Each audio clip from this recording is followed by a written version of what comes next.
All right, ladies, let's dive into lie number 2 that we believe about trust. And that lie is that trust is all or nothing. Our brain often thinks either I trust him in everything or I don't trust him in anything.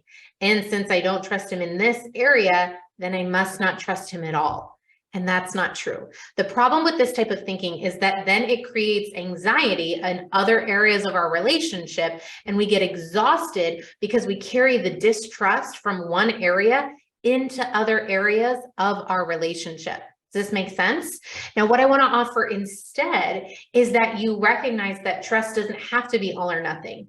It's possible to trust him in some areas, but not in others. Here's what that would look like.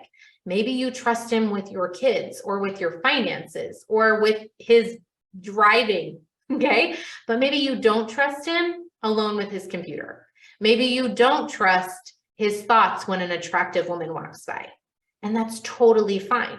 But notice how when you compartmentalize the distrust, it keeps it in its vein. And rather than making it about everything in your relationship, which creates even more anxiety and distrust than you already have to deal with and navigate, it brings it down and narrows it and focuses it into the area where it's actually specific and actually relevant and actually coming up in your relationship.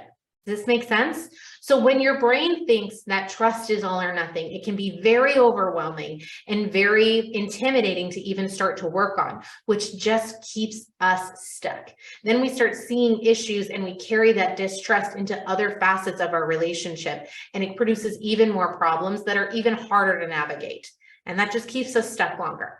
So I want to offer that you start breaking up with this lie that trust is all or nothing. And an exercise that you can do to help you is to even ask yourself, okay, where do I trust him and where don't I trust him?